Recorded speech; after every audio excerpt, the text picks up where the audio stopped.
Está saliendo humedad. Ya. Sí, humedad ya. ¿Ya está? Puri, Venga. caña. Hola, buenas tardes. Muchas gracias por vuestra asistencia. Nos incorporamos tras un pequeño paréntesis con motivo de las reformas del Ateneo, que están muy bien, son muy oportunas. Hay muchos temas de los que tratar, como todos sabemos. Normalmente no salen en la prensa los temas por azar.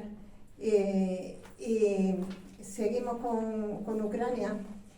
Hay otros temas como los atentados terroristas de Estados Unidos contra Nord Stream, contra los gasoductos, los BRICS, el cambio de paradigma a nivel internacional. Se está cambiando el mundo unipolar, convirtiéndose en un mundo multipolar. Se está hablando también mucho últimamente de Sudán. Lo de Sudán es un caso más de un país destrozado por los imperialistas. Y luego los compañeros van a hablar de otros temas. Yo quiero hacer un repaso sobre el tema de Sudán, porque Sudán, los sudaneses son los antiguos nubios, un pueblo lleno de historia, un pueblo que está implicado con Egipto, un pueblo que hubo en Egipto 2 faraones nubios. Incluso más adelante en la historia ha habido legiones romanas constituidas por nubios. Sudán es un país que perteneció a Egipto, que está al amparo del río Nilo, un país que cuenta con mucha agua, aunque haya padecido sequías, pero un país con numerosos recursos. Por eso es por lo que está destrozado, ¿no? Perteneció a Egipto, como digo, hasta que intervino en Inglaterra, Reino Unido, y se quedó con Sudán, que le concedió la independencia en 1956. Los británicos dividieron Sudán en Sudán del Norte y Sudán del Sur, como siempre dividen en ceras. Ya sabes, ya tenemos bastantes casos en la historia de división. Pero Sudán tiene muchos recursos. Yo quiero detenerme un poco para comentarlo, porque es un país que exporta madera nobles, es un país que exporta también algodón, que tiene, como hemos comentado, el recurso agua importante, agua en cantidad, y energía hidroeléctrica. Tiene también petróleo, como no, para que el petróleo suele ser la causa de la división. Tiene petróleo, hierro, cobre, cromo, zinc, tungsteno, plata, como digo, energía eléctrica, y además exporta algodón, maní, sorgo, trigo, goma arábiga, caña de azúcar, yuca, mango, papaya, plátanos, sésamo.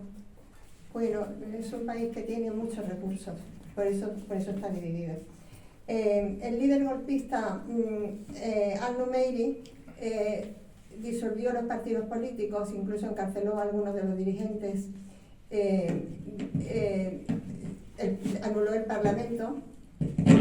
Sí, le estoy dando yo sin querer.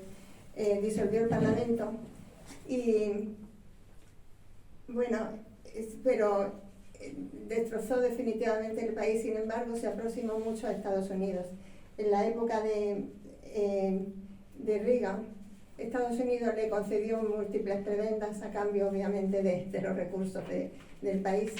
Sin embargo, eso no fue obstáculo para que algo más tarde, en 1998, Estados Unidos bombardeara Yemen con el pretexto que ya conocemos de Irak, de armas de destrucción masiva, que nunca pudo probar. Bueno, simplemente estas notas sobre Yemen, que ahora mismo está en candelero, y el motivo de por qué se habla ahora tanto de Yemen y de los bombardeos en Yemen. Pues que el ejército de Yemen ha demandado a Rusia que instale una base militar en el Mar Rojo.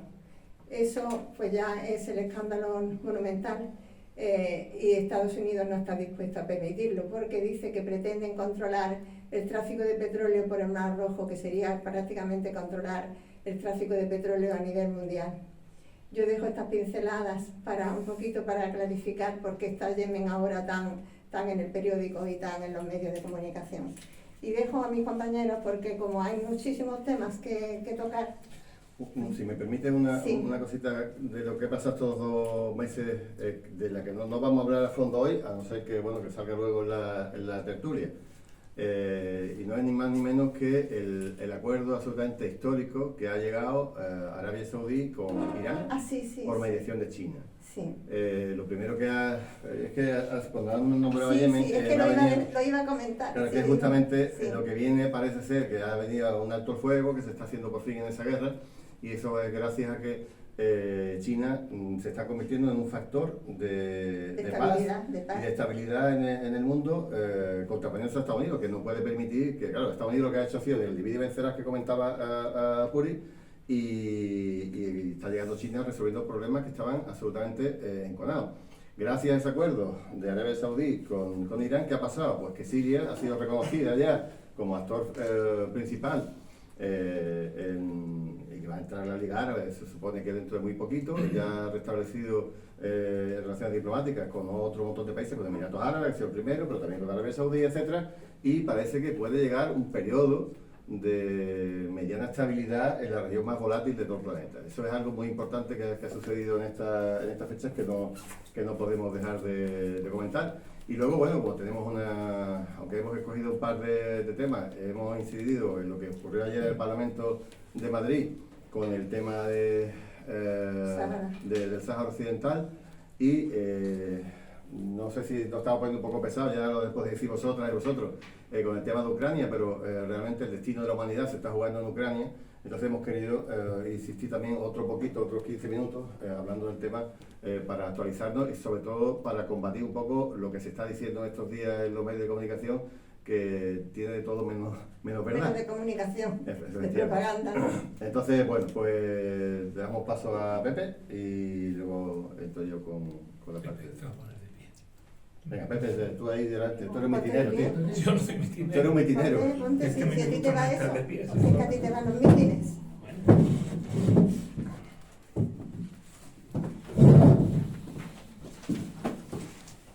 Buenas tardes a todos. Teníamos ganas de veros, de que nos vierais de nuevo.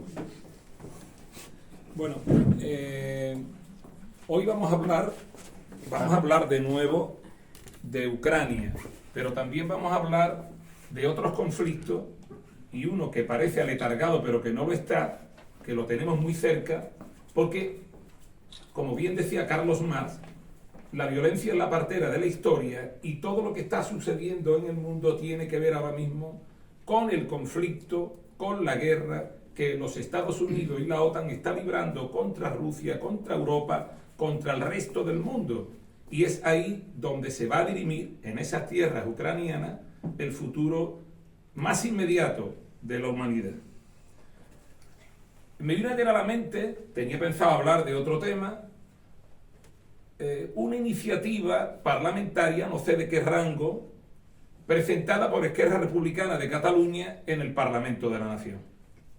No daba crédito cuando la oí. No podía ser tan pedestre las razones que esgrimió para justificar, a la vez vituperar, claro está, la acción por la cual el gobierno de Pedro Sánchez había cambiado su posición histórica. Tuve que hacer un gesto de incredulidad cuando oí lo de su posición histórica respecto del Sáhara.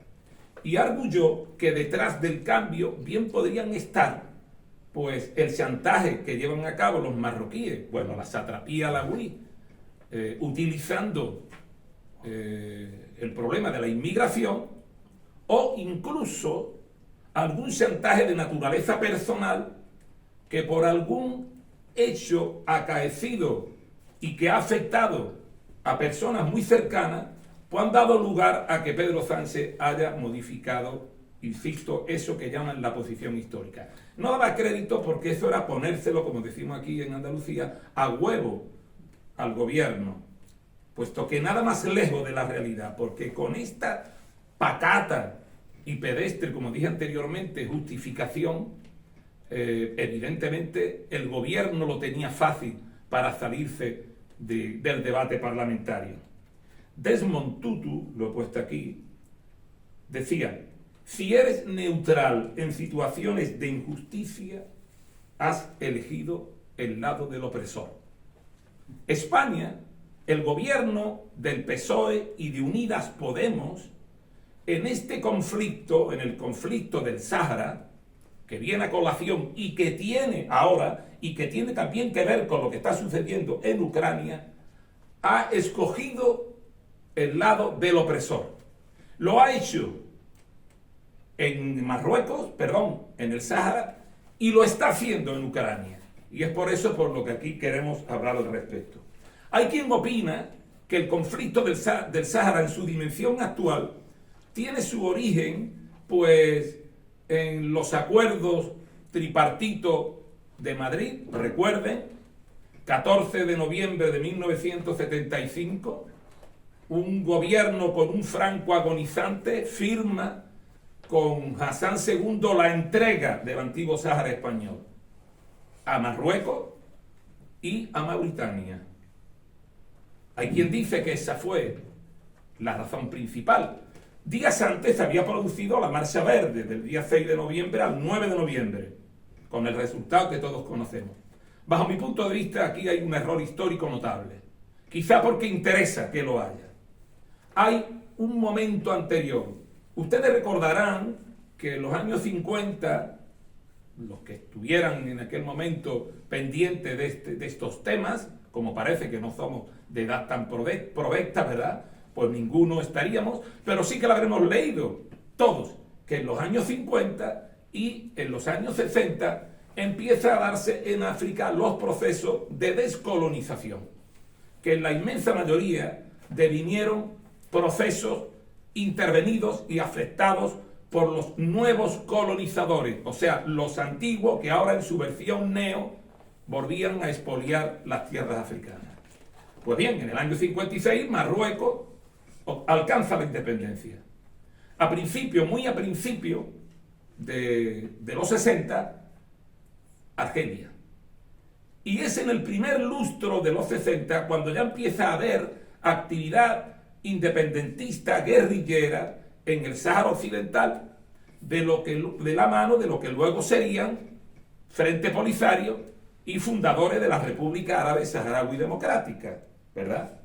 Bien, pues como consecuencia de eso, la ONU dicta una resolución que bajo mi punto de vista está en la génesis del conflicto tal como hoy lo conocemos.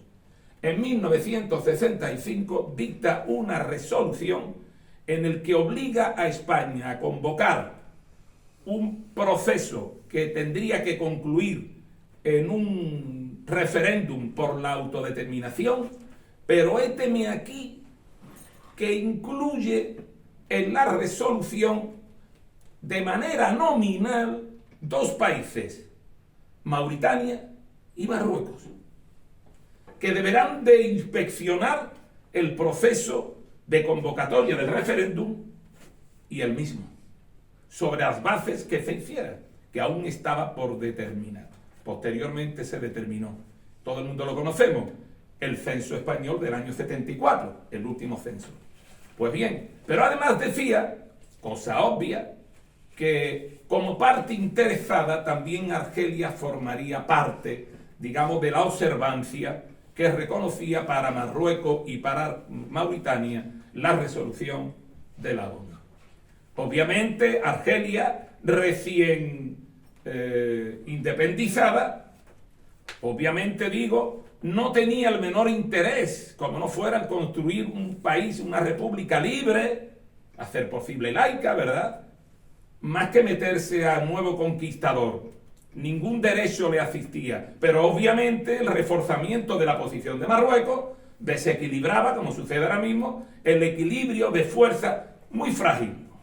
Ustedes habrán leído sobre la guerra, el conflicto que se llamó de la Línea Roja de 1963, precisamente en la zona de Tinduf, entre las fuerzas marroquíes y las menos avezadas, por recientemente instaurada, de Argelia, que concluye con el triunfo de los argelinos, fundamentalmente por la presencia de los cubanos, que fueron a ayudar, como siempre sucede, y solo a llevarse la gloria, el honor y sus muertos. Nunca se llevaron de ningún sitio donde estuvieron ayudando y regando con su sangre esa tierra, más allá del honor de haber contribuido a la defensa de los derechos humanos, los derechos de los pobres. Pues bien, era un momento harto complejo, en 1965.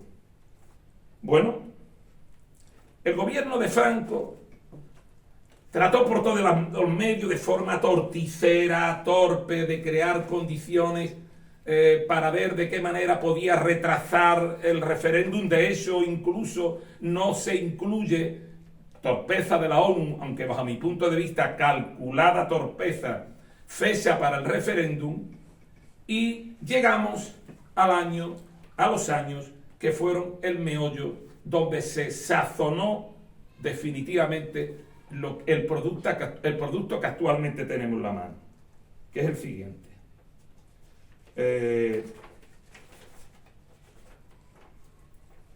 Ustedes recordarán que en el año 1974, 25 de abril del 74, hay una revolución pacífica en Portugal. Es muy importante tener las fechas. Ustedes recordarán que en el año 1973 se había fundado el Frente Polisario. En el 76 se funda la República Árabe Saharaui Democrática. En el 75 se produce la Marcha Verde, la firma de los acuerdos tripartitos con una secuencia continuada y acompasada, ¿verdad? Y muere Franco. Se crea, por tanto, un escenario de una alta conflictividad potencial. Por un lado está el flanco occidental de la península ibérica, el flanco lusitano, en una situación de efervescencia revolucionaria. No se sabía cómo podía concluir. De hecho, la presencia cada vez más activa de los comunistas en el gobierno de Portugal creaba a los ojos de los norteamericanos, una cierta inestabilidad. En España no se sabía qué iba a pasar. Franco estaba en el lecho de muerte, fallece el 20 de noviembre del año 1975 y hay un importante movimiento radical, cuasi revolucionario, rupturista, que empieza a poner en cuestión lo que luego llamamos la transacción democrática, que otros consideran que era la transición democrática. Por tanto, el escenario era harto complejo, máxime si tenemos en cuenta que Argelia se había independizado, que Marruecos estaba en una situación ciertamente de fragilidad, que los saharauis tenían muchas relaciones con Marruecos, con Argelia, pero también con los cubanos y por ende también con la Unión Soviética, y que España podía caer, si no en manos del comunismo, sí en manos de gente que pusieran, como luego hicimos, en cuestión la posibilidad de meternos en la OTAN.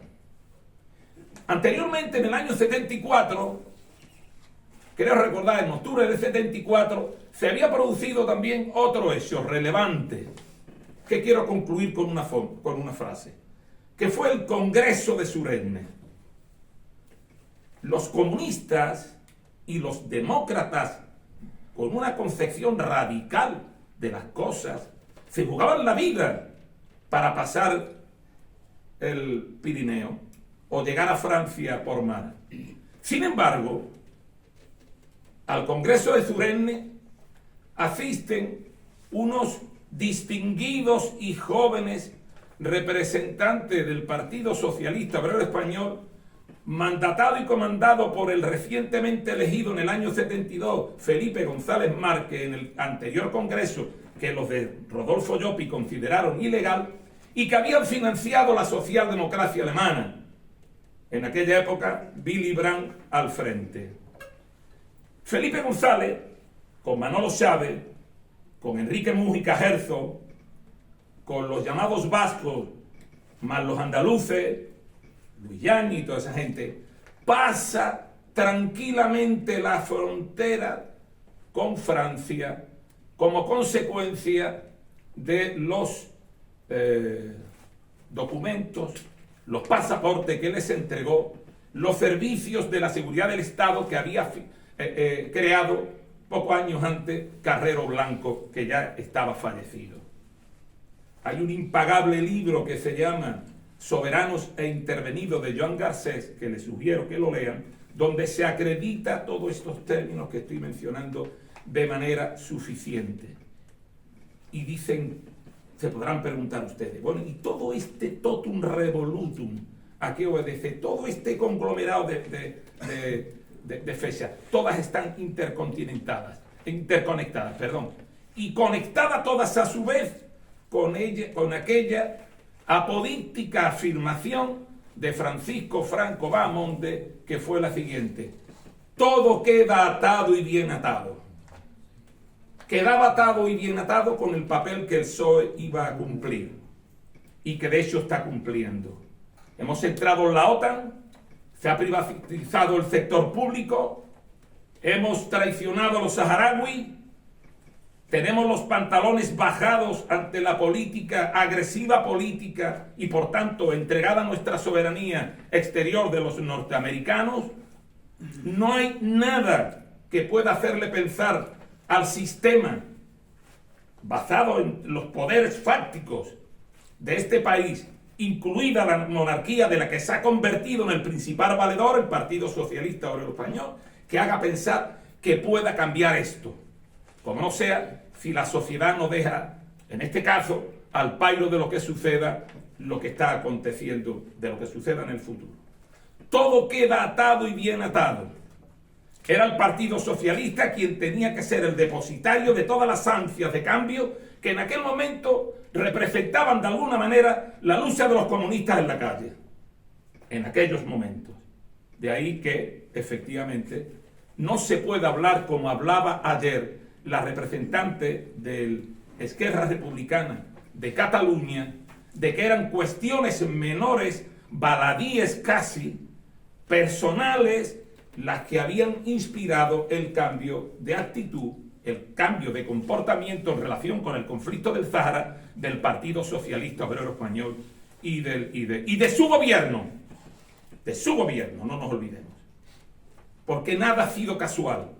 Como no lo fue en el año 65 y como no lo fue después sucesivamente, como no lo fue tampoco en el año 76, en noviembre del 76, después de que en abril del 76 del mismo año se fundara la República Árabe Saharaui Democrática, que apareciera por Tinduf un exaltado y ensalzado Felipe González Márquez, líder de la oposición, diciéndole a los saharauis, decenas de miles de desarrapados, sin patria, sin tierra, patria sí, pero sin tierra, que oían, ávidos de buenas noticias, yo diría que incluso que hasta un poquito embobado, como Felipe González, la esperanza blanca, en aquel momento de la izquierda española, les decía que respondía ante la historia y les garantizaba que el PSOE estaría con ellos hasta el triunfo final. Voy a contar una pequeña anécdota, una pequeña inferencia. En el año 91, poco después de que se firme, gran error del Polisario, como muchos reconocen ahora, el armisticio, yo venía de la zona de Tifariti, donde se habían producido los últimos hechos militares, los últimos conflictos. A la vuelta y al pasar por un edificio donde, se puede llamar edificio, estaba localizada la quinta región militar y acompañado del que ahora mismo es presidente de la RAF, Brahim Gali, pasé la noche porque venía Siroco, no podíamos continuar, y me puso en una pantalla aquel famoso discurso de Felipe González en el marco de un trabajo que hicieron los saharauis que se llamaba 100 años de lucha, y algo así como la historia de una traición. Un exultante Felipe González Márquez decía ante los saharauis lo que ustedes me acaban de oír decir. Pues bien, en el año 76, Felipe González lleva a cabo semejante felonía. En el año 85, ya si nos acordamos, recordarán ustedes el drama, el conflicto del pesquero Junquito. ¿Recuerdan ustedes el pesquero Junquito? Año 1985. El gobierno de González había firmado un acuerdo con Hassan II por el cual se le permitía a los pescadores canarios a faenar en aguas que estaban en ese momento en una situación de guerra y hacerlo, felonía propia de este despreciable sujeto, bajo bandera marroquí. Había firmado un acuerdo ilegal con un gobierno que tenía una posición de ilegalidad en el territorio, en unas aguas territoriales ilegales, con el coste de vidas y de heridos que supuso como consecuencia de que al ver un pesquero que faenaba en agua sometida a un proceso bélico, un barco saharaui fue ametrallado. El Jocomaco, que era como se llamaba, quiero recordar, la patrullera que trató de llegar, también sufrió una baja, un cabo segundo, marinero en definitiva, que ambos, los dos muertos que hubo, están en la conciencia de González y del Partido Socialista, para que nos enteremos. Bien, después de aquello, ustedes recordarán, aquel mismo año, 1985, que ya en noviembre expulsa a Ahmed Buhari, el impagable amigo mío y de todos los saharauis, de hombres de bien de este país que apoyamos su causa, ya fallecido. Es detenido y expulsado. Desde entonces, desde el año 65 hasta aquí, todo esto ha sido un cúmulo de despropósitos con un único objetivo: ver de qué maneras el pueblo, un pueblo como el nuestro, desactivado y desmovilizado, es capaz de tragarse lo que por lo visto los compañeros de Esquerra Republicana de Cataluña se han tragado de la manera que lo han hecho. No, todo está atado y bien atado. Esto ha sido una pormenorizada, continuada, abyecta actitud que tenía como objetivo traicionar a los que fueron compatriotas nuestros, de la misma manera que nos metieron en la OTAN, de la misma manera, con la connivencia culposa, en este caso, de sus conmilitones compañeros de gobierno. Y ustedes dirán, ¿y por qué vuelvo a traer este tema aquí? Bueno, tampoco lo he hecho tantas veces. Muy fácil. Porque estamos hablando de Ucrania. Ustedes saben que hasta hace poco España ha estado recibiendo el 50% del gas que necesitaba de Argelia. Venía de dos maneras. Un gaseoducto que partía de Benisac, en Argelia, y que llegaba hasta Almería. Y otro que partiendo de los mismos pozos, discurría por Marruecos, en Tánger, saltaba hasta Tarifa a través del estrecho de Gibraltar.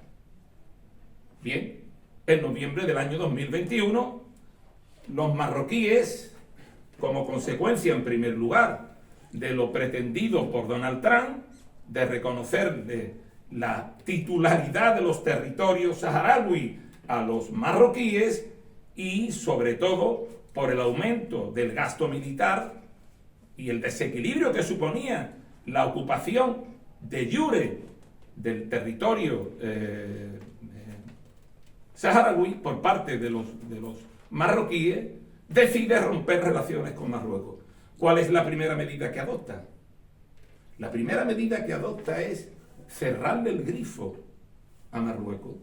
Deja de bombear gas por ese corredor gasístico terrestre para desviarnos en Tánger y llegar hasta Tarifa, y sobre todo deja de suministrarle gas a Marruecos y a pagarle los 500 millones de euros que anualmente untaban las cuentas de la Satapía a la Wii. Y creo que ustedes están conmigo en que al enemigo ni agua, ¿correcto? Porque ¿de quién era? ¿De quién es el gas? De Argelia, ¿no? Argelia puede vender su gas a quien le dé la gana, ¿verdad? ¿De quién era el gaseoducto? ¿De Argelia? Pues puede bombear por ese gaseoducto si le da la gana y está de acuerdo aquel por el que discurre, por cuyo territorio discurre el gaseoducto.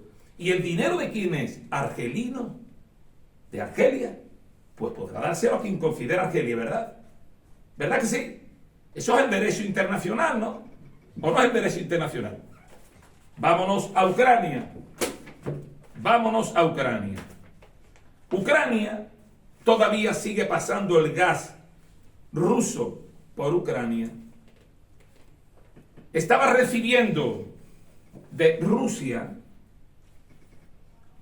2.500 millones de euros al año, más el suministro garantizado del gas, como consecuencia de los acuerdos que estaban establecidos. Bien. Pero además, mandaba gas a Europa a través del Nord Stream 1. Cuando los rusos, acordándolo con los alemanes, empiezan a construir el Nord Stream 2, Angela Merkel, en el mes de julio del año 2021, en una visita que hace a John Biden en los Estados Unidos, ya venía recibiendo las quejas de los polacos. Pues escucha con estupor cómo Biden le dice que los rusos no pueden bajo ningún concepto dejar de bombear por el gaseoducto que discurre por Ucrania y que le supone 2.500 millones de euros, porque no puede convertir la energía en un arma bélica. Los yanquis diciendo que no puede convertir la energía en un arma de disuasión y de coerción bélicas. Y le dice, por tanto, que supuestamente, le dice Biden a Merkel, el Nord Stream 2 será para sustituir el gas que pasa por Ucrania y dejar de darle los 2.500 millones de euros, y pasar por el Báltico, el Nord Stream 2 y el Nord Stream 1 hasta Alemania y el resto de Europa sin tener que hacerlo por Ucrania. Y Merkel se defiende como puede. Y dice que no, que una cosa no tiene por qué llevar la otra. Pero la insistencia exige una pregunta. Pero oye, chato, ¿el gas de quién es? Los gaseoductos, tanto el submarino como el terrestre, ¿de quiénes son? ¿Qué tienen que decir al respecto los yanquis? Y los 2.500 millones de euros, ¿de quiénes son? ¿Y quiénes se creen ustedes además que se pone a la cola de ese razonamiento de Biden? Pues el gobierno del PSOE y de Unidas Podemos. El gobierno del PSOE y de Unidas Podemos. Pero ¿el dinero de quién es? Y entonces Biden amenaza con darle candela, como decimos en Cuba, o explosionar tanto el Nord Stream 1 como el Nord Stream 2. ¿Por qué los rusos habían pensado, cómo son los rusos estos, que hasta les da por pensar de forma independiente? Pero ¿quién ha creído que son los rusos? ¿Quiénes son los rusos? Si nosotros tenemos aquí un instrumento que ya se encarga de venderlo con la fe del converso, el despreciable Borrell, que se llaman sanciones, y amenazan y sancionan después.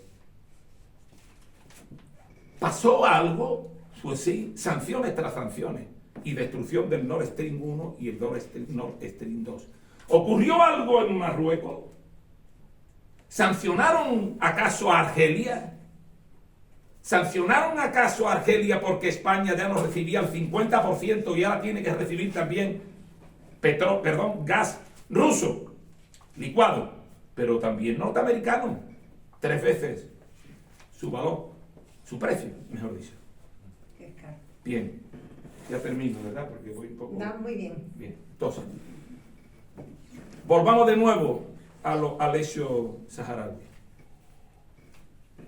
Las Naciones Unidas, lo digo porque el conflicto se va a exacerbar, porque el conflicto en Ucrania va a tirar del resto de los conflictos. Recientemente, Wendy Sherman, la número 2 de Anthony Blinken, ha dicho algo así como que no se le ocurra a China y a Rusia, no se le ocurran a los BRICS acometer ningún tipo de política que ponga en riesgo los intereses de los ciudadanos norteamericanos. ¿Dónde está el libre comercio? ¿Dónde está el libre mercado? Ni los chinos, ni los rusos. ¿Y cuál es la alternativa que le dan a los rusos? ¿Balcanizarlo? ¿Mantener el conflicto por Occidente, en Europa, para poder potenciar la presencia en el mar de China de los yanquis y en el mar de Japón? En el este, por tanto, del continente euroasiático. Bien. Quiero también rematar, porque la situación se va a exacerbar, porque lógico es que suceda esa exacerbación, conforme se vayan acentuando las contradicciones, conforme el BRICS pase de ser más del 31% del Producto Interno Bruto Mundial y casi el 50% de habitantes, a hacer una pasada de porcentaje en un concepto y otro, porque van increciendo, porque los pueblos están aprendiendo, porque África está harta de la bota yanqui y también de la europea, porque a los franceses se les está expulsando, y a los ingleses y a los alemanes, y están llamando a rusos y a chinos, que lo único que quieren es comerciar, como está sucediendo. Y habrá que seguir insistiendo en esta práctica que están llevando a cabo. Y tendremos que dejar quitarnos y acumular fuerza y ser más pedagógicos y sobre todo ser valientes, porque el derecho internacional les protege, como protege al Frente Polisario, considerado por la Organización de Naciones Unidas el legítimo representante de los saharauis. Y ustedes saben a dónde lleva la interpretación más correcta del derecho internacional: al derecho a defender con las armas la patria, al derecho a recuperar el territorio ocupado con las armas.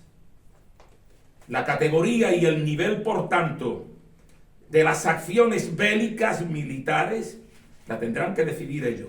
Pero desde luego, parte de la culpa de que se incendie el Magreb, sino por no decir al 50% con su comilitón alawí, la tiene el gobierno de este país. El gobierno de este país. Bueno, ¿alguna pregunta? Gracias.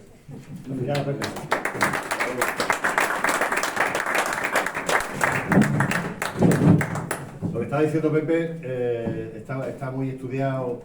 El derecho a la legítima defensa de los pueblos está reconocido en la Carta de Naciones Unidas, está reconocido en varias resoluciones de la Asamblea General de Naciones Unidas.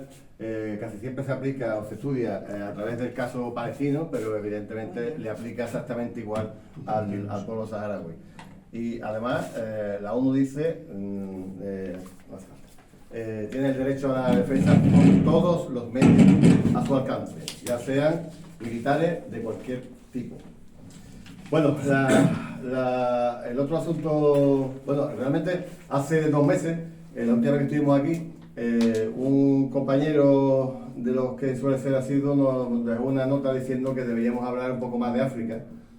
La tenemos bastante cerca y quizás a veces bastante olvidada también. Hoy la cosa ha empezado por ahí y vamos a seguir quizás también un poquito hablando más de África, pero evidentemente esto se está acoplando. Evidentemente es algo absolutamente necesario porque se está convirtiendo en uno de los ejes más importantes, uno de los núcleos más importantes donde se está llevando esta guerra por el nuevo mundo que está alumbrando hacia una fase multipolar en este caso. Mira, yo quería poner un poco de manifiesto qué está sucediendo en estos días en Ucrania, porque las informaciones que nos llegan son absolutamente de locura. no tienen nada que ver con la realidad, y escuchar la televisión o oír la radio, ya sea cadena de derecha, de izquierda o de extremo centro, evidentemente no sirve absolutamente para nada. En estos días se está desarrollando lo que llaman la madre de todas las batallas, que es la liberación de Bakhmut, o Bakhmut es el nombre ucraniano, el nombre ruso es Artemovsk, y prácticamente para muchos analistas y para muchos políticos parece que se está jugando ahí el futuro de lo que va a suceder en Ucrania. Por eso aquella frase de la madre de todas las batallas que se acuñó básicamente para Irak tiene aplicación aquí. A ver, Artemovsk es una ciudad medianita, no es una ciudad grande ni muy poblada, no es una ciudad central de Ucrania. Sí, es verdad que estaba muy bien comunicada, estaba tanto por ferrocarril como por carretera, estaba en un nudo de comunicaciones en el Donbass, y que de alguna manera las autopistas o las carreteras importantes llevan hacia dos de las ciudades mayores, quitando las capitales del Donbass, como puede ser Kramatorsk y Slaviansk. Esas dos ciudades, que son las dos únicas grandes ciudades ahora mismo del Donbass que están en manos de Ucrania. Sin embargo, la prueba más clara de que la guerra se iba a producir y que era algo buscado directamente por Ucrania son las declaraciones de su ministro responsable de defensa, el portavoz de Zelensky, etcétera, etcétera. Dijeron que ellos sabían que la única manera de entrar en la OTAN era una guerra con Rusia, ganar la guerra, y una vez ganada entraban inmediatamente en la OTAN y en la Unión Europea. Ellos lo saben eso fundamentalmente desde 2014 prácticamente, pero cuando se planifica de verdad es desde 2019. En 2019 la guerra con Rusia ya es inevitable, los acuerdos de Minsk eran una trola para engañar a los rusos. En teoría parece que pican, aunque Rusia también se estuvo armando y preparando para lo que viene aquí, pero tanto Merkel como Macron como otra serie de personajes han reconocido que los acuerdos de paz de Minsk eran una manera solamente, como Poroshenko, etcétera, una manera de ganar tiempo para montar la guerra definitiva contra Rusia. Quien crea que esto se produce al azar, o que Putin se levanta un día después de escuchar a Wagner, a Valkyria, dice que voy a invadir, evidentemente eso nadie se lo cree, aunque sea la versión idílica esta que nos meten los medios de comunicación. ¿Qué pasaba en Bakhmut? Ya digo que es más rápido que pronunciar que el otro nombre. Pues que como era una zona muy cercana al frente de la supuesta guerra que iba a comenzar, pues se ha fortificado. ¿Cómo se fortifica? Pues con alrededor de 20 líneas distintas de trincheras unidas entre sí por pasadizos subterráneos, las trincheras totalmente, en algunos sitios, rodeadas de hormigón, generando búnkeres, y la propia línea de trincheras también reforzada con hormigón en toda su extensión. Claro, imaginaros, aunque esto no sea una guerra como la Primera Guerra Mundial, una guerra especial de trincheras, como una guerra donde debe haber avances territoriales, pues si tú has repartido los Javelin estos anticarros como si fueran chicles, España, entre otros, mandó algún tipo de armas anticarro distintas, pero mandaron unos cuantos miles y miles, 4 o 5 mil, algunos de ellos desechables, una cosa súper extraña, ¿no? Un lanzacohetes de un solo tiro de plástico y antitanque, y se ven allí con las carcasas por todos sitios. Lógicamente es muy difícil de combatir. O sea, si tú no puedes avanzar con los blindados, porque te lo van a volar, la única manera es con artillería. Pero artillería, meterla, una bomba, meterla en 1 metro o en 1 metro y algo que tiene de ancho una trinchera, la verdad es que es bastante difícil, por muy corregido que vaya por los drones o por satélite. Entonces, bueno, la guerra se ha ralentizado de una manera absolutamente lógica desde el punto de vista de que hay que conservar la vida de la gente que está atacando a las posiciones defensivas que están montadas desde hace, como mínimo, desde 2019. Claro, siempre le llaman la fortaleza, igual la fortaleza de Avdiivka, que es otra ciudad que ya comentaremos, que está sufriendo un proceso similar a Bakhmut, y la fortaleza de Bakhmut. Son ciudades absolutamente acorazadas. Bueno, es necesario llegar a pasar por esas dos ciudades, y por Seversk, por esas tres ciudades, porque son la segunda línea defensiva que había montado Ucrania antes de comenzar la guerra. Cuando se acaba esa línea defensiva, ¿qué nos quedan? Pues las dos ciudades grandes que he comentado antes, Slaviansk y Kramatorsk. Y una vez que lleguen hasta allí, la guerra, en teoría, se acaba, o por lo menos varios de los objetivos manifestados al principio de la operación militar especial acabarían. Luego, a pesar de que no tenían mucho que hacer, el señor Zelensky le da por convertir justamente a Bakhmut en una especie de símbolo. Los militares llevan diciendo desde hace... La guerra allí básicamente empezó, no a nivel que está ahora, pero empezó después del verano. Y desde final de año del año pasado los militares están diciendo que es imposible defender y que el coste en vidas humanas va a ser absolutamente enorme. De hecho, los ucranianos, los rusos, pero también los ucranianos le llaman a Bakhmut la picadora de carne. Ya lo hemos hablado aquí en alguna ocasión, porque aquello está provocando unas mortandades absolutamente disparatadas. Cuando nos enteremos de verdad y salgan los datos, ya lo he dicho también aquí alguna vez, nos vamos a llevar la mano a la cabeza de cómo Ucrania ha podido perder 3 generaciones de sus habitantes, de los hombres básicamente, del país, que van a impedir incluso el desarrollo de ese país en un futuro, porque vamos a estar hablando, entre muertos y heridos, de más de medio millón de personas, 600.000 personas, que iremos ahora, según destapó también en estos 2 meses, destapó el Mossad. Sabéis que normalmente cuando se dan cifras de muertos en una guerra convencional, los heridos muy graves suelen ser multiplicados por 4 el número de muertos. Si estamos hablando de 100 y algo mil, pues estamos hablando de medio millón prácticamente de heridos graves, no de heridos. Bueno, entonces Zelensky en plan, bueno, como enemigo de su pueblo y como cabezota en un momento dado diciendo aquí no se rinde nadie.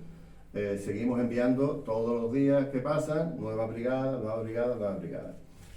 Y Rusia gana el control operativo del cerco sobre Bakhmut prácticamente desde febrero, lo tiene prácticamente cercado, las carreteras, las líneas de tren, etcétera, cortadas y solamente una vía de acceso, en teoría, para que se retire.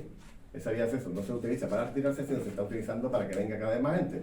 Y como están prácticamente rodeados, ahora veremos los mapas, pues tiro al blanco y una serie de mortandades absolutamente brutal.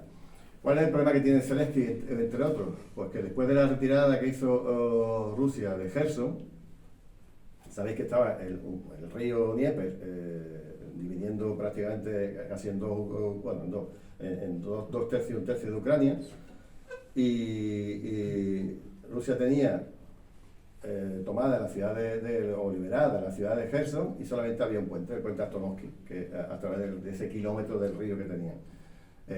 Ucrania estaba todo el día con los HIMARS norteamericanos controlados vía satélite, disparando sobre el puente, y los 2, 3, 4 mil militares rusos, chechenos y de Donetsk y Lugansk que estaban protegiendo, se podían ver el cerro. ¿Qué es lo que hacen? Aquí va a costar una barbaridad defender esto, nos vamos. Se cogen prácticamente por la noche y parece ser que incluso vestidos de civiles y en prácticamente un día hacen toda la evacuación de tanto militares como civiles de la ciudad de Kherson. Rusia libera a más de 20.000 soldados que tenían para defender esa ciudad que era indefendible y los manda a otro escenario como el de Bakhmut. Desde entonces, desde esa retirada estratégica absolutamente planificada, y que si leéis las interpretaciones que hacen la gente que sabe de estrategia militar, los militares de carrera, y os cuentan un poco esto, ha sido un pedazo de éxito, aunque lo venden como una retirada vergonzosa de Rusia, tal.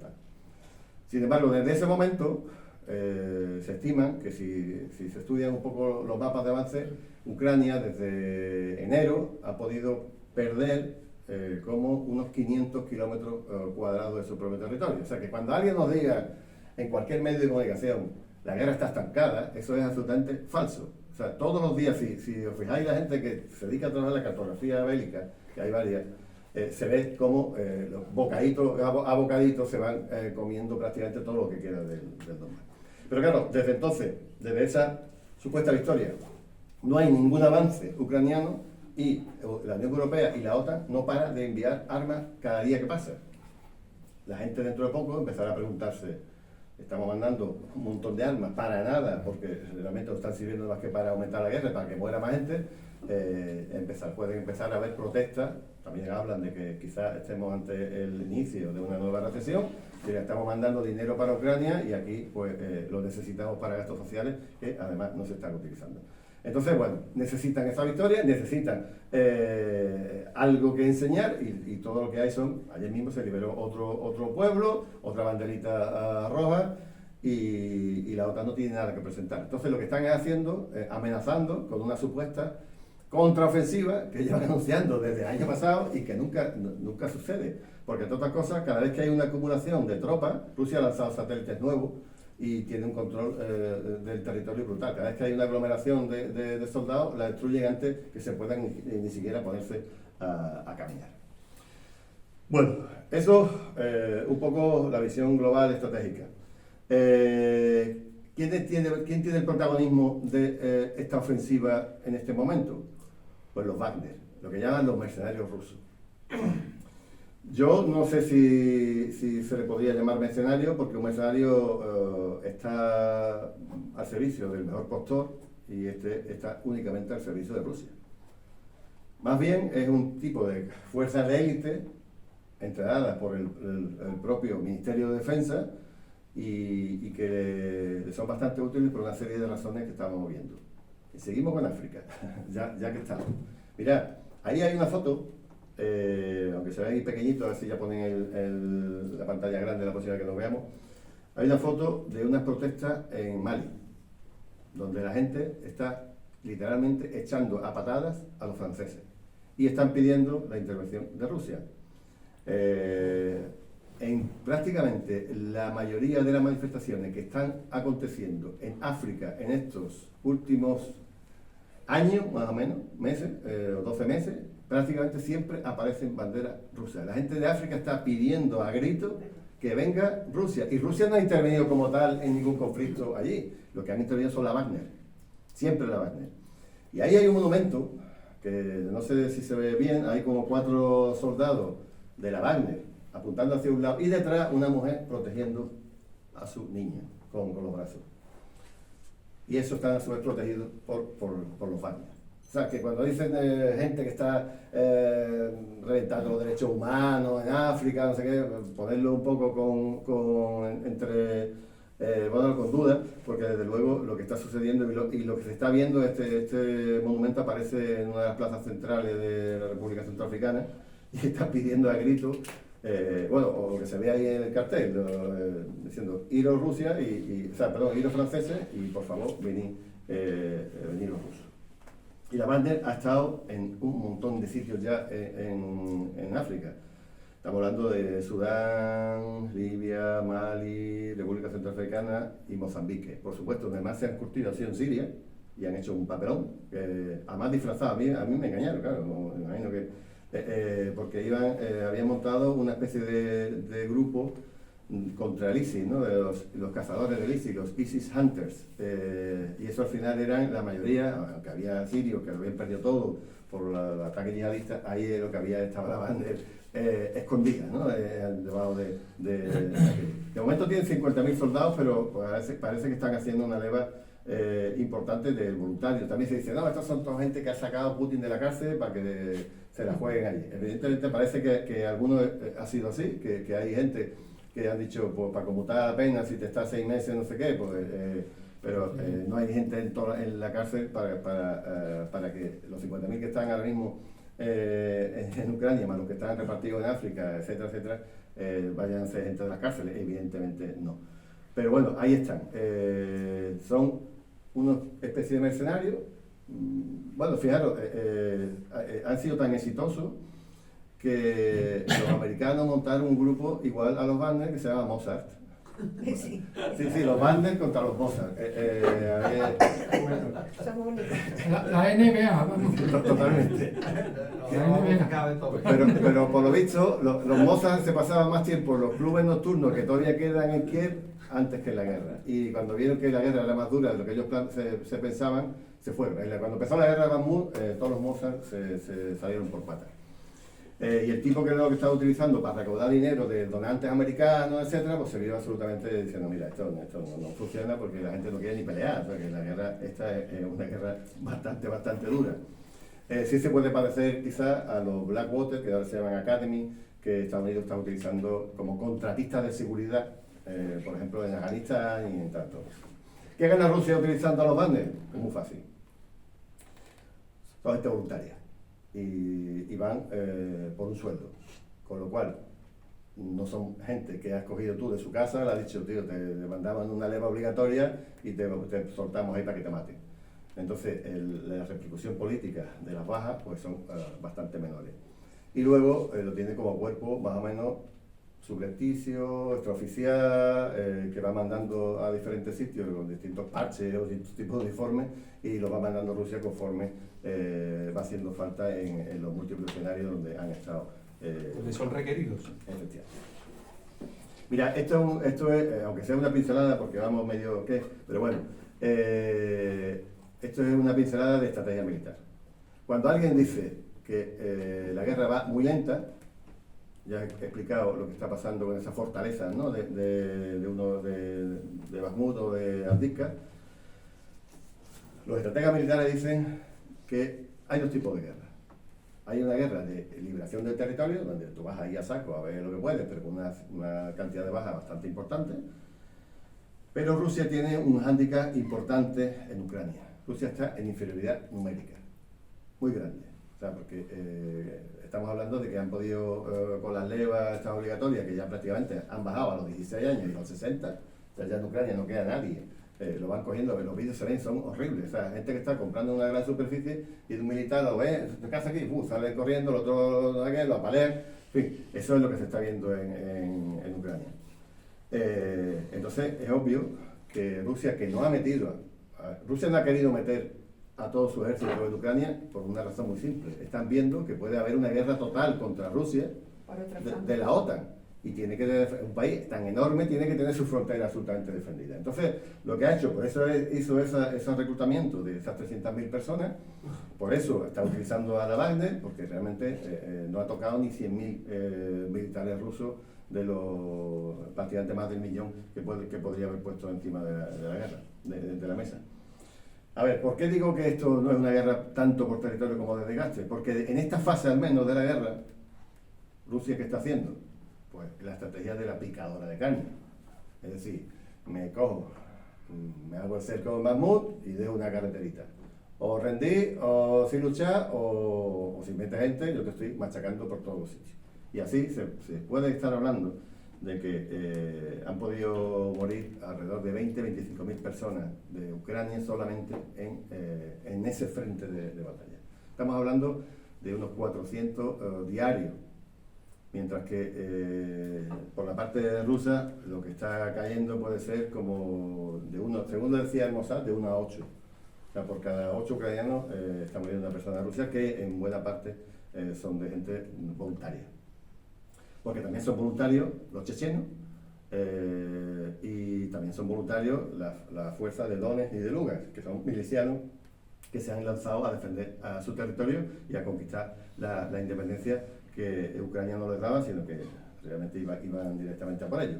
Pues Rusia lo que está es haciendo guerra de desgaste para nivelar el número de personas que tiene, como el de mano de obra, me hace gracia como lo dicen los estrategas militares, el número de mano de obra que tienen en todos los frentes. ¿Para qué servía esto? Pues bueno, cuando Rusia se retira, en otra retirada estratégica, prácticamente sin ninguna baja, de Kharkov, pasó algo parecido, pero es que habían conseguido como 60-70.000 personas de puño de choque y Rusia tenía 5 o 6.000 allí. Y dicen, a ver, ¿qué carajo hago? Pues o me enfrento utilizando la artillería, la aviación o lo que sea, o me retiro. ¿Qué es lo que hacen? Se retiraron absolutamente de manera hiper rápida, protegidos por la artillería y por la aviación.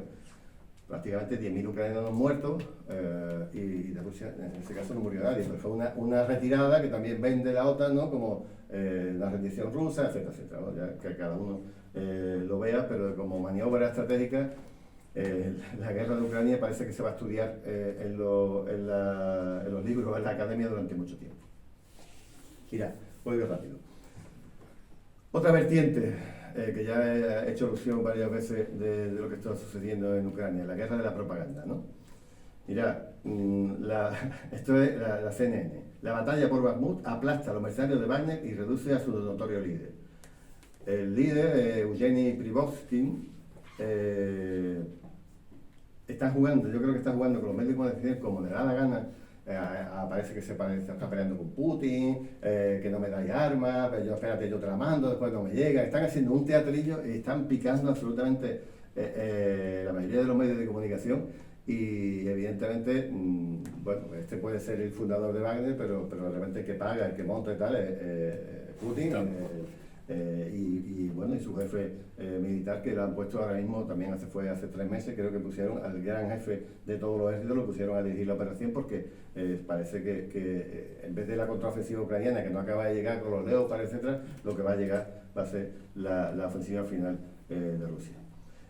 Esto era el diario español, decía que la táctica chechena que están utilizando en Ucrania, bueno, en Bakhmut, y lo que hacen es que cuando los rusos llegan a un edificio lo vuelan entero y lo matan a todos dentro, no sé qué. Cuando lo que se está viendo, en vídeo al menos, lo que uno puede ver, que sí, que Ucrania está utilizando la estrategia de tierra quemada para que no haya posiciones ofensivas o defensivas ya una vez que lo atacan en los edificios, y Ucrania está volando. Pero cuando lo comentamos creo que la última vez que nos fuimos, cuando hay un edificio que está tomado por los milicianos ucranianos, donde tienen posesiones tanto de anticarros como francotiradores como de defensa normal, yo no sé qué tipo de ametralladora llevan los rusos, pero se ponen con una ametralladora así de potente y tumban los edificios enteros. O sea, yo no sé qué munición o qué capacidad de perforación tienen, pero son ametralladoras, no son ligeras, pero tampoco son masacotes muy grandes, se ponen delante de un edificio, empiezan a disparar a los pilares de la base y caen del tirón. O sea, esos vídeos están ahí por internet, eso no es la táctica chechena. Fijaros, los medios de comunicación siguen siguen hablando de la super contraofensiva de Bakhmut, o de Zaporille, ya veremos cómo hay. Y que, bueno, las peleas de Wagner con los rusos, es totalmente falso porque, mirad, para que los Wagner puedan tener su puño de choque y vayan avanzando hacia el este de la ciudad, los flancos tienen que estar protegidos, y los flancos los protegen los paracaidistas rusos. O sea, es que no hay otra. Y luego, por supuesto, para ablandar el territorio antes de que ellos vayan, está la artillería funcionando y está la aviación funcionando, y después ya ellos van a pie o con carros de combate o con vehículos blindados. Pero si no hay esa coordinación con el ejército ruso, evidentemente los Wagner no podían hacer nada. ¿Qué pasa? Que sí, que son muy chulos y llevan todos sus distintivos. Cuando tomaron el ayuntamiento de Bakhmut, pusieron la bandera rusa y la bandera de la Wagner. Bueno, pues ya está, pues, su orgullo de su división o de su brigada, ¿no? En fin, lo que nos están diciendo es una cosa y lo que está pasando es otra absolutamente diferente. Mirad, aquí es donde quería un poco llegar para que penséis qué es lo que está sucediendo en esta ciudad. El nombre de Bakhmut está puesto en ruso y está puesto en ucraniano y está puesto en castellano. ¿Veis que prácticamente el 1 de enero de... ¿Se ve desde ahí? ¿Se ve? Sí. No se puede aumentar. Ahí está, en esa pantalla. ¿Se puede aumentar? No. Aquí estábamos. El ordenador no se puede aumentar. No. Ah, y hay otro. Ahí hay una pantalla, Ahí hay una pantalla. que está cerquita para los que podáis verlo. Es que no sé. Pero bueno, directamente con que os quedéis.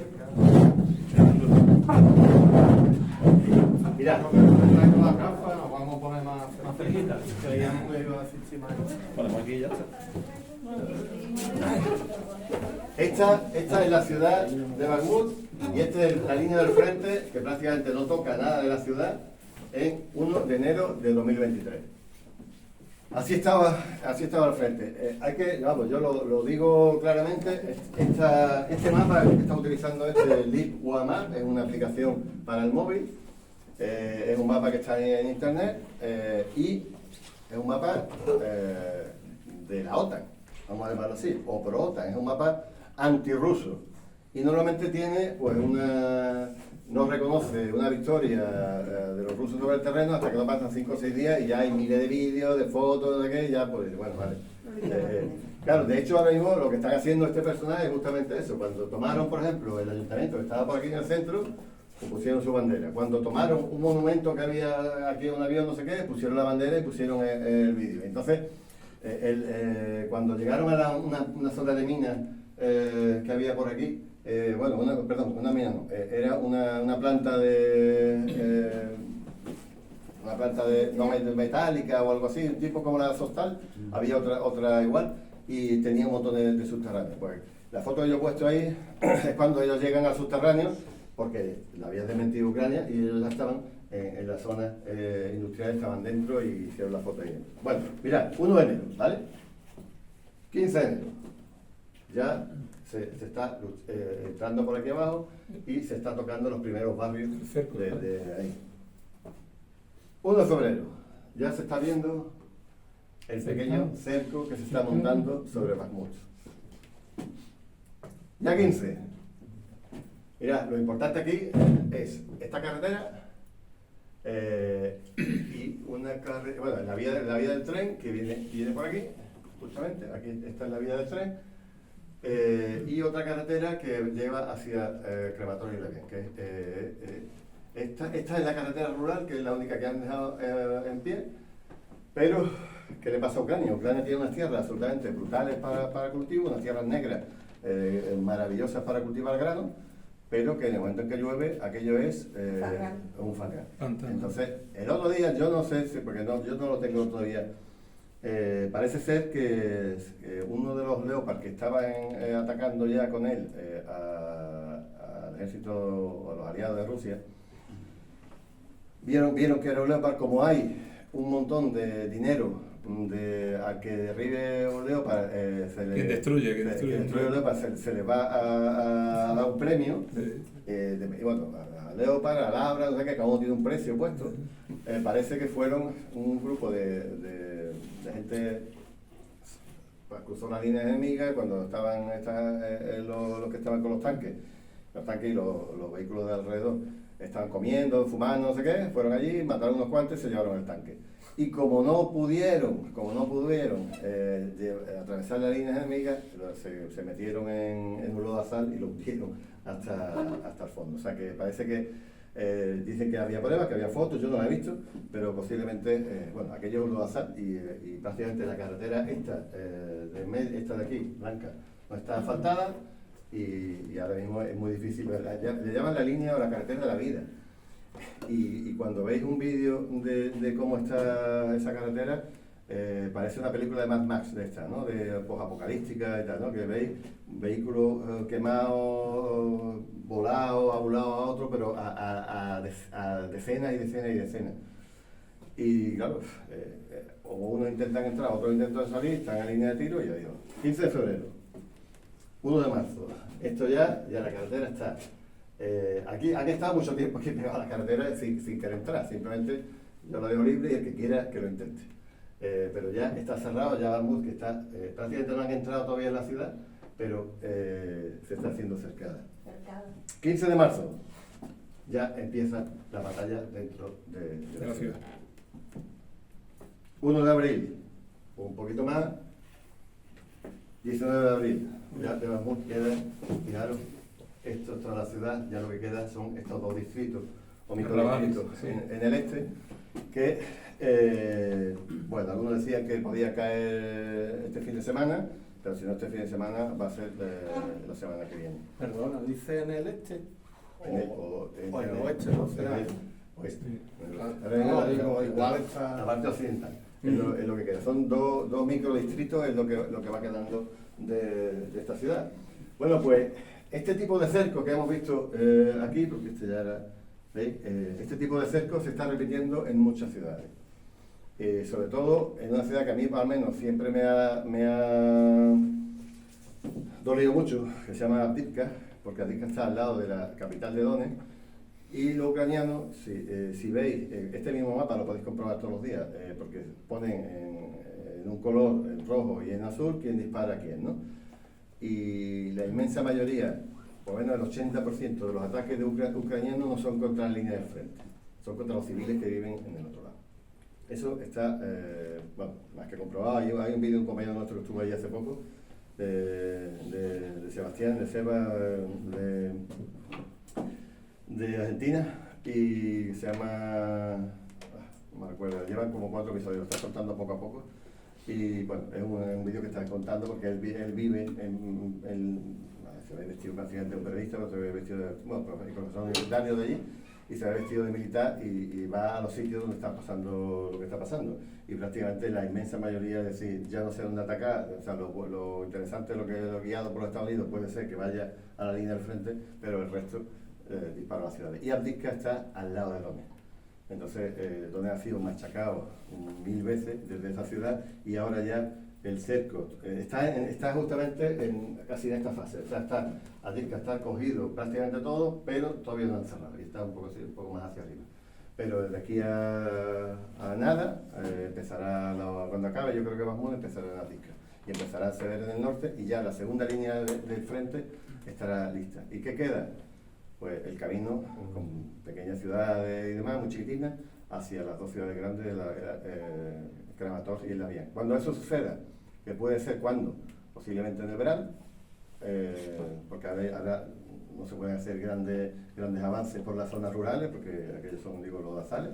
Cuando se seque y se ponga fuerte, pues yo creo que en verano, si no quieren llegar hasta Odessa, o hasta otro sitio más, la guerra podía haberse dado, o puede darse por acabada. A ver, ¿qué más os puedo contar? La guerra, o sea, Ucrania ahora mismo es el centro del mundo, así de claro. La guerra se juega en 1000 sitios, uno de ellos es el financiero. Nos dijeron, cuando estuvimos hablando, vimos la posibilidad de hablar sobre qué está sucediendo con el dólar y qué está sucediendo con la moneda. Es que Arabia Saudí ha firmado con Irán, como decía antes, pero ya no solo ha firmado con Irán, sino que ha pedido, está ya de observadora en los BRICS, y de estar de observadora, no sé exactamente si se llama estatus, pero no está todavía dentro de la organización de Shanghái, la OCS, la Organización para la Cooperación de Shanghái. La OCS, al tenernos una especie de OTAN alternativa. Y los BRICS es una unión comercial donde ahora el Banco de los BRICS ya tiene más fondos que el Fondo Monetario Internacional y el Banco Mundial. O sea, que lo que es la arquitectura del mundo, creada después de la Segunda Guerra Mundial, para controlar al planeta hacia el liberalismo económico, hacia el capitalismo más salvaje, se están derrumbando. Porque ahora mismo China tiene más capacidad. O sea, el proyecto más grande de infraestructura que hay en el mundo ahora lo lidera China, que es la Ruta de la Seda, con todas sus versiones de carreteras, de pasillos a través de barcos, etcétera, y por supuesto el de los trenes. Todo eso, China está construyendo en África lo más grande. La gente de África está pidiendo que se vaya y está pidiendo que lo proteja Rusia y que le ayude a desarrollarse China. Y eso es lo que está haciendo puertos y aeropuertos y carreteras. El occidente y el oriente de África están unidos por autopistas que han hecho los chinos hace 4 días. Y fijaros, la cosa es tan increíble. ¿Os acordáis de una especie de encuentro de seguridad que hubo hace poco en Alemania? Una especie de reunión de ministros de defensa, de la OTAN, etcétera. Pues ahí dijo el hombre que dirige este evento, dijo, entendemos que el orden mundial no sirvió mucho para zonas del mundo como África, pero vamos a hacer bueno y ya ese orden os va a integrar. Cuando el orden mundial se ha basado en el saqueo de la riqueza, y si no hay saqueo, no hay orden. Entonces, le pedía a África, por favor, que se uniera a su grupo. Y Macron, justamente, hace como 2 semanas o 3 semanas, dice que definitivamente Francia se retira de África. Esas declaraciones están en El País, en cualquier sitio, y dice que, bueno, que va a abandonar paulatinamente las bases militares que tiene allí para el control de África, aunque yo digo más que va a irse, que lo han echado, por un lado, y por otro lado, a ver si se van. Rockefeller decía: no me dé en la frontera de un país, dame su moneda, y yo sabré controlar el país. Entonces, la moneda de esos 15 países que citaba Puri en este momento sigue siendo el franco francés colonial, el franco CFC. Y mientras el franco siga siendo el franco francés, y esta gente tenga que tener, los países africanos, el dinero metido en el Banco Central francés, y ellos gestionan, sueltan y mueven, pues evidentemente no habrá independencia para África. Pero los cambios que está habiendo en este momento del mundo son absolutamente tectónicos, como dicen otros, bíblicos. El mundo está cambiando. El mundo, yo no pensaba que jamás podíamos ver este tipo de movimientos. Ayer, o sea, fijaros, en el BRICS, el Banco del BRICS, quien lo preside, la que fue Dilma Rousseff, presidenta de Brasil, que fue metida en la cárcel por un tema de lawfare, etcétera, etcétera, y ahora mismo está diciendo, Lula decía que le quitaba el sueño cuando se preguntaba por qué tengo que buscar dólares para comprar cualquier materia prima. Claro, si es que es. El comercio entre China y Rusia ya el 80% es en rublos y en yuanes. Eso se está reproduciendo a nivel mundial en todos sitios. Y de momento, mientras se crea la moneda de los BRICS, que se creará, ya está el yuan, el yuan está siendo admitido fundamentalmente en África. Entonces, digo, esto no va a ser lo que era, no se va a parecer en nada a lo que teníamos en mente, y quien pensaba que no íbamos a caer al hegemón hasta que nuestro hijo, nieto, no sé qué, creo que los que estamos aquí vamos a ver ese cambio absolutamente brutal que se está produciendo. Quería deciros una cosa. ¿Ya? A ver, yo os hago un pequeño reto. Os reto a lo siguiente, si me permitís. Ahora, cuando lleguemos a nuestras casas, ¿por qué no hacéis una pequeña comparativa? Ustedes entran en internet y busquen el comportamiento que en las últimas guerras que hemos visto y con las que hemos convivido con absoluta normalidad han tenido las potencias agresoras. Busquen ustedes, va a ser 25 años, el comportamiento de la OTAN en Serbia, supuestamente para defender la minoría albano-kosovar, supuestamente. Bombardeos masivos, con bombarderos estratégicos. Busquen ustedes la guerra en Irak, cómo fueron los bombardeos de las ciudades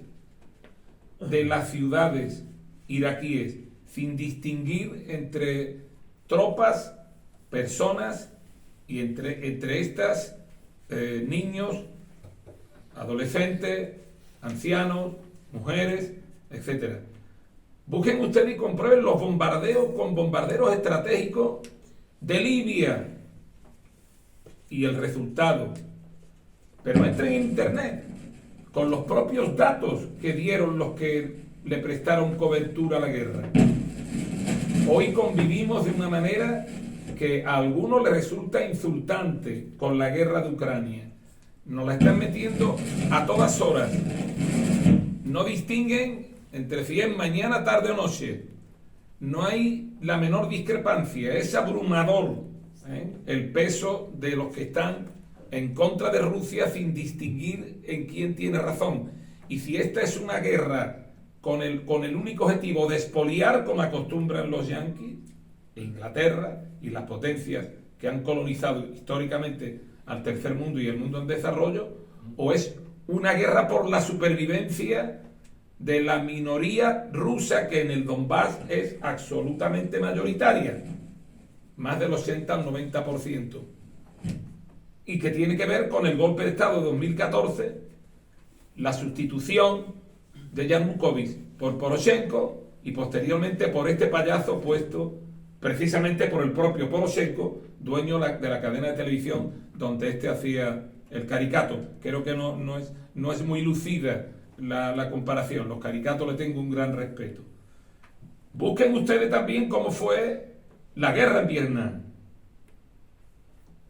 Hay un libro impagable, Juicio a Henry Kissinger, todavía se puede encontrar, donde se demuestra fehacientemente que la guerra duró sencillamente por una cuestión de naturaleza electoral, más tiempo del que debería, porque hasta los hasta los vietnamitas del sur estaban de acuerdo con el armisticio, y eso produjo más de 4 millones de muertos, bombardeados, destruidos por los B-52 norteamericanos. Los vietnamitas no tenían capacidad para alcanzar las alturas que alcanzaban a su vez los B-52.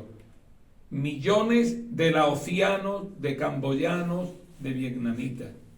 Busquen ustedes, por tanto, el comportamiento en esta guerra, el que está teniendo Rusia con el que ha tenido los Estados Unidos y los países que han compartido. Si hubiera imágenes de destrucción de población civil, estarían puestas en los telediarios de la hora de la comida todos los días. No hay. Se están buscando, o sea, han tenido que volver al montaje de Bucha, aquel que cuando se retira de la zona de Kiev, no sé cuándo, se inventaron, bueno, pues, están los vídeos grabados, cuando la gente los amarran con cuerdas, los ponen ahí en medio, tiran la foto, no sé qué, aquello fue un montaje, y además los documentos estaban colgados diciendo vamos a hacer la limpieza de los prorrusos que se han aliado con las tropas invasoras y los vamos a matar. Eso está escrito en papeles de la policía. Bueno, pues han tenido que volver a hacer, haciendo un especial sobre la masacre de Bucha, porque no hay masacre.